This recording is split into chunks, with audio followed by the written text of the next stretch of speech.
Binary Economics in a Nutshell, by Norman G. Kurland, September 2008.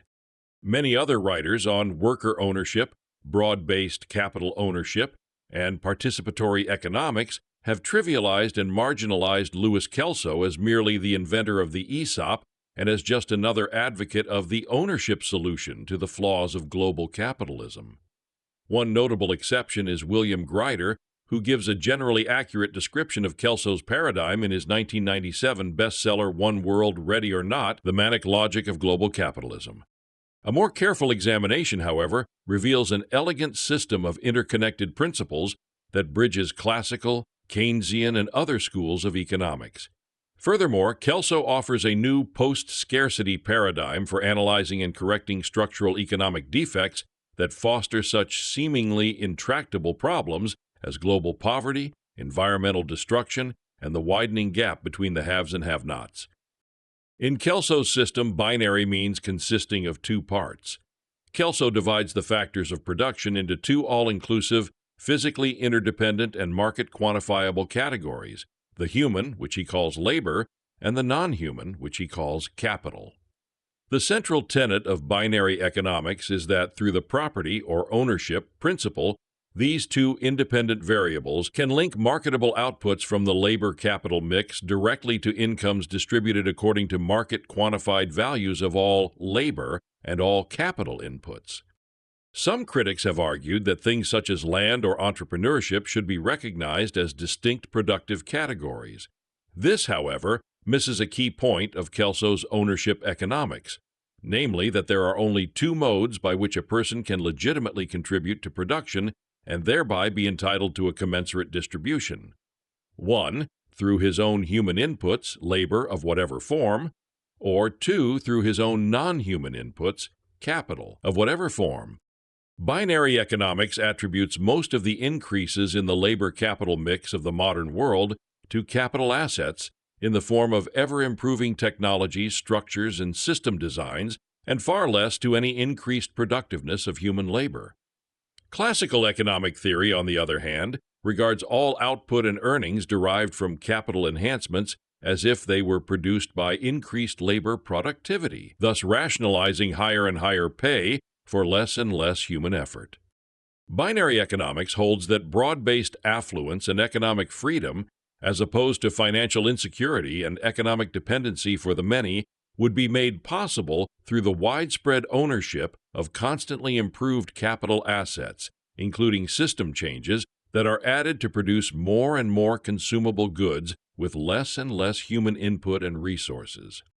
In contrast to traditional schools of economics, which assume that scarcity is inevitable, binary economics views shared abundance, sustainable economic growth, and the equitable distribution of future wealth and income throughout society as achievable by connecting every person through private ownership of property in ever-advancing technologies, institutional systems, and structures. Professor Robert Ashford was the first to identify three concepts within binary economics that set it apart fundamentally from all preceding economic approaches: binary productiveness, the binary property right, and binary growth. In their book Binary Economics: The New Paradigm, Robert Ashford and Rodney Shakespeare describe these three distinguishing concepts as follows. Binary productiveness. This states that while humans contribute to economic growth through all forms of labor, capital assets such as machines and technological processes are making an even bigger, ever-increasing contribution to overall output in relation to that contributed by human labor. The binary property right. This refers to the right of every person to acquire, on market principles, private, individual, and joint ownership of wealth-creating capital assets. Binary growth.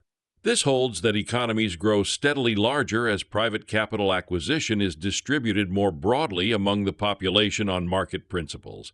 This concept also focuses on the importance of unleashing the unutilized or underutilized capacity of all economic systems to produce in greater abundance. These components interact and reinforce one another, allowing for maximum rates of sustainable growth within a modern globalized economy. Binary economics recognizes a natural synergy, as opposed to an unavoidable trade-off, between economic justice and efficiency within a global free marketplace. Rejecting pure laissez-faire assumptions, binary economics is based on four pillars of a truly free and just global marketplace. Effective means for democratizing ownership of capital, including universal access to money and capital credit for financing growth and transfers of productive assets. The restoration of and universalized access to the full rights of private property. Limited economic power of the state, whose main role should be to promote justice by eliminating special privileges, monopolies, and other barriers to equal participation. And free and open markets for determining just wages, just prices, and just profits. The theory of binary economics is underpinned by three interrelated principles of economic justice. Participative justice, the input principle, which demands as a fundamental human right equal opportunity for every person to contribute to the production of society's marketable wealth, both as a worker and as a fully empowered owner of productive assets. Distributive justice, the outtake principle, which holds that the contribution of labor to the economic process should be compensated at the market-determined rate, or just wage, for each particular type of human contribution to the production of marketable wealth, with capital contributions compensated by the residuals in the form of profits and rentals from the sales of marketable goods and services. Social justice, the feedback principle that balances and restores participative and distributive justice within a market-based economic system to counter monopoly tendencies.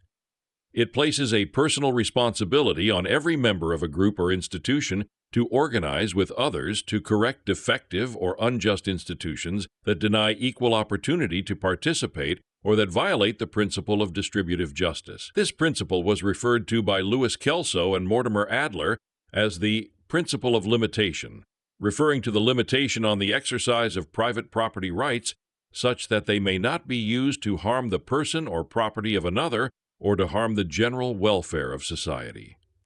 Some of the problems that binary economics addresses. William Grider and the other serious observers of economic globalization make a persuasive case that all of us live in a global marketplace that seems to be heading out of control. These observers suggest that mainstream economists cannot agree on how to address such problems as the increasing income insecurity of most workers in globalized markets due to what Grider calls wage arbitrage, i.e., outsourcing and shifting of jobs to cheaper labor markets, and how to overcome the widening gap in capital ownership and economic power between a small elite of capital owners and financiers and virtually 99% of the rest of humanity. Binary economists contend that the real problem is not, as cynics suggest, an evil conspiracy of a governing elite or those who work on their behalf. Rather, the real problem is the system controlling access to money, credit, and capital ownership. Once the flaws in any system created by humans are discovered, binary economists argue, that system can be corrected as citizens become more enlightened and demand new solutions.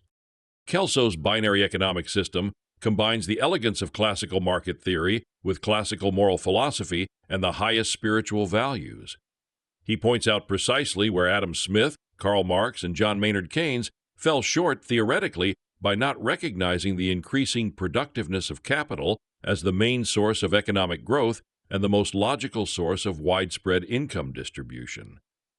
This conceptual omission by Smith, Marx, and Keynes is embedded in all conventional schools of economic thought, from left to right. Consequently, economic theorists have been led down the path where few of them can ever make accurate predictions about the future or offer sound, long-range solutions to meet the dangers of economic globalization. Binary economics states that in a genuinely free market economy, people should be able to contribute to and gain their incomes from the economic process based on both their labor and their capital inputs. Most neoclassical and Keynesian economists would dismiss this postulate as absurd, asserting that this condition exists already under capitalism. Because of artificial institutional barriers to broad-based ownership under current economic policies, however, most people can only expect to legitimate their incomes through their labor alone. Consequently, the market system breaks down as government is forced to interfere with the market mechanism and redistribute incomes to non-owning working people and the unemployed. As pointed out by Robert Ashford and Rodney Shakespeare in their book Binary Economics, The New Paradigm, Kelso's theory offered a new understanding of the relationship between humans and things as they work together to produce goods and services, a new explanation for industrial growth, poverty, and affluence, and a new strategy for achieving general affluence for all people on free market principles. Ashford and Shakespeare offer clear definitions and examples of the Kelsonian concepts of productiveness, binary growth, and binary property rights.